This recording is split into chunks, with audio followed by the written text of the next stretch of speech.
Hey everybody, it's Chris, and welcome back to the channel. And no, your eyes are not deceiving you. This is a new Expanse video, and in this video specifically, we're going to be looking at episodes 1 through 3 since they dropped as a cohesive unit.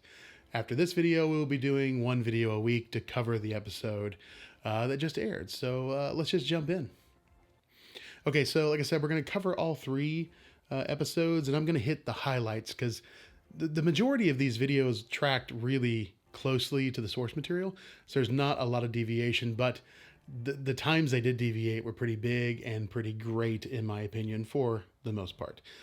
Okay, first up, we're going to look at time apart. Okay, so the first major change and the best one, in my opinion, of these three episodes is that in the source material, the crew of the Rossi are all together on the space station waiting for the ship to be repaired, hanging out, just doing their thing. And it was great to see that in the book, but I really much prefer the way they started things with the show, with everyone already splitting off and doing their own thing. It got you into the action way faster, and the stories that each one of these characters or groupings of characters go on, the adventures that they go on in this season are incredibly compelling and important. And I like the fact that they got right to it instead of showing you the homey kind of relaxed, we feel good together family dynamic that they had in the book, which we already kind of get from seeing the show. So I'm super happy that they cut straight to the chase, if you will, and got us into the story with Amos and all of those guys, especially Amos. The Amos story is my favorite from this book, and it's going to be, I can already tell, my favorite from the show. Okay, next up, we have Mina Drummer. All of this is new for the show. None of this really showed up in the books because Mina Drummer really wasn't a main character in the books. She herself is an amalgamation of a number of characters from the source material. So anything really that has to do with her is going to be new for the show, and it's fantastic because I love the actor. She is incredible in this, and any excuse I have to see more of her and her character on screen is fine by me. And I really like the idea of this journey of revenge in some sense for Ashford and what happened with him, because they had a very contentious relationship, but they respected each other and there were feelings there of camaraderie and family and things like that. Because you can love someone and also not want to be around them when it comes to family. So I like that that aspect is in there. I also like the idea that she ran away from Fred Johnson and everyone there because of just how she felt like it was getting away from what Belters should be and do. And seeing her live out that commitment with this new family was incredible. And I'm looking forward to what they continue to do with her character and her storyline in this season and how it dovetails into the overarching storyline that is about to drop. Next up, I want to talk about Fred and Holden.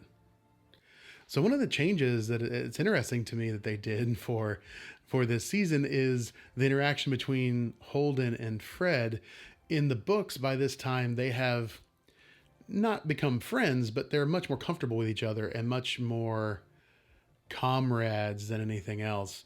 And so the sequences that you see in these episodes where they're talking about the protomolecule and all of that stuff, the analogous to that in the books are way more low key and for the most part kind of just laid back. And I find it interesting that they have decided to go with an entirely different tack in the show and make them still very much adversarial, and Fred keeping secrets, Holden keeping secrets, as we saw when he shared the footage from the simulation, I should say, from the doctor on Illis, and what the entities that destroyed the builders were like, all of that stuff.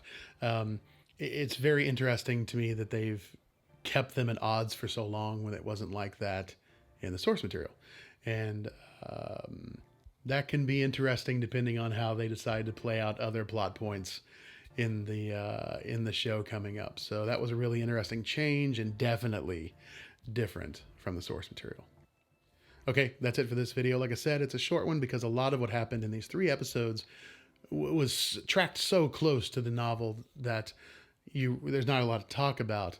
What I will say though is I am loving how expanded everything feels. I mean, they really injected a lot of money into this season to make it grander, and with what's coming up, especially in the next episode with Amos on Earth, it makes sense that they decided to inject a little bit more production value into this season, and it's already paying off because it's just gorgeous to look at. So again, as I have said in the past so many times, my hat's off to the production crew, the set designers, anyone who's behind the scenes making the world of The Expanse come to life.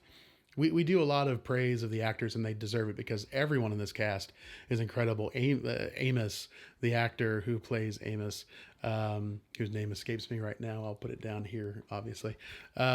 He is just, this season already, turning in a performance that is in my top 5 for anything I've ever seen him do. And it's only just started. The things that are coming up are pretty incredible. And so all of the actors deserve the praise they get, but we don't get enough praise for the people behind the camera making everything happen. The cinematographers, the lighting, the gaffers, all those people. The work they do is incredible to bring this Expanse to life in the way they do, with the quality that they do. And I just, as someone who is an artist and makes things with my hands and builds myself, I wanted to say thanks to all of those folks who are doing that work behind the scenes to bring the show to us in the way they are, with the quality and the level of expertise and professionalism and creativity that they are. It's incredible. So thanks if you see this.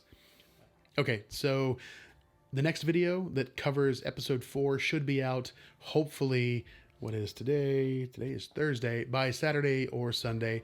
I will get back to putting these videos out 24 to 48 hours after an episode drops, but with it being 3 episodes this time, and then Christmas and all kinds of other stuff, I just couldn't get it done this time. But starting with episode 5, you should see the videos within 24 to 48 hours. And that is it for me. All that's left to say is thank you for watching the video. If you'd like to, give it a thumbs up. If you didn't like it, give it a thumbs down. It's free internet. I'm not going to hold it against you. Subscribe if you aren't, and I will see you guys in the next video.